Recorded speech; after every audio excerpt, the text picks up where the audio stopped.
Hi friends, welcome to Sandhya kitchen. ఇవాళ చేయబోతున్న curry capsicum curry అండి.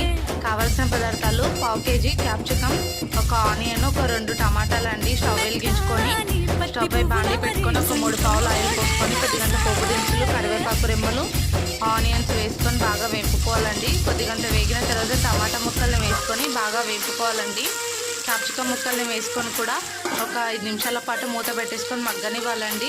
ఆ తర్వాత 1 టేబుల్ స్పూన్ ఉప్పు వేసుకొని కలుపుకోవాలండి. తొందరగా మగ్గుతుంది ఉప్పు వేయడం వల్ల. 1 టేబుల్ స్పూన్ అల్లం వెల్లుల్లి పేస్టు, 1/2 టీ స్పూన్ పసుపును వేసుకొని బాగా కలుపుకోవాలండి. ఒక 2 టేబుల్ స్పూన్ల సగం కారం పొడిని వేసుకొని బాగా కలుపుకోవాలండి. కారం తక్కువే పడుతుంది. ఇలా మనం ఒక గ్లాస్ వాటర్ పోసుకొని బాగా 5 నిమిషాల పాటు ఉడికించుకోవాలండి. క్యాప్సికమ్ కర్రీలో 1 టేబుల్ స్పూన్ ధనియాల powder, 1/2 teaspoon garam masala powder, కొద్దిగా కొత్తిమీర వేసుకొని మగ్గించుకొని స్టవ్ ఆఫ్ చేసుకుంటే కర్రీ రెడీ అయిపోయింది ఫ్రెండ్స్. మీరు